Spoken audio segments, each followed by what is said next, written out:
கேரளாவில் இருந்து கோழி கழிவுகள் குமரி எல்லைகளில் கொட்டப்படுவது தொடர்கதையாக இருந்து வருகின்றது.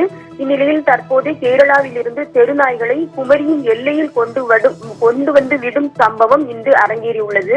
கேரள மாநிலம் திருவனந்தபுரம் பகுதியிலிருந்து 20க்கும் மேற்பட்ட நாய்களை குமரி மாவட்டத்தின் எல்லை பகுதிகளில் ஆள் நடமாட்டம் இல்லாத பகுதிகளில் வாகனங்களில் கொண்டு வந்துவிட ஒரு கும்பல் முயற்சி செய்துள்ளது.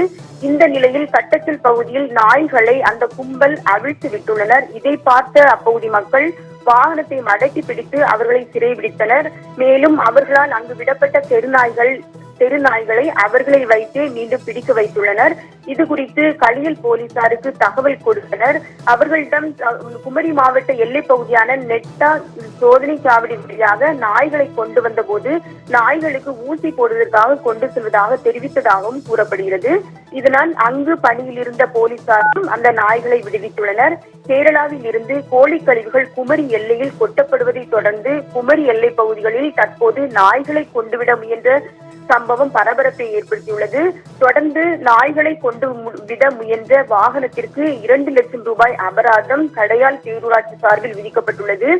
மேலும் பிடிபட்ட நபர்களிடம் இருந்து நாய்கள் எங்கிருந்து கொண்டு வரப்பட்டது என்பது குறித்து களியல் போலீசார் விசாரணை நடத்தி வருகின்றனர். இந்த சம்பவம் அப்பகுதியில் பெரும் பரபரப்பை ஏற்படுத்தியுள்ளது.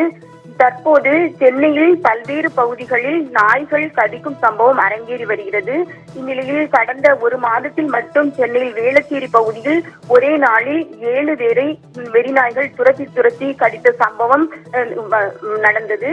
இதே போல குமரியிலும் இதுபோன்ற சம்பவங்கள் தொடராதிருக்க மாவட்ட நிர்வாகம் இதுபோன்று கேரளாவிலிருந்து வரும் வாகனங்களை தீவிர சோதனைக்கு பின்னரே குமரி மாவட்டத்தில் அனுமதிக்க வேண்டும் என்று பொதுமக்கள் கோரிக்கை வைத்துள்ளனர். ராஜேஸ்வரி.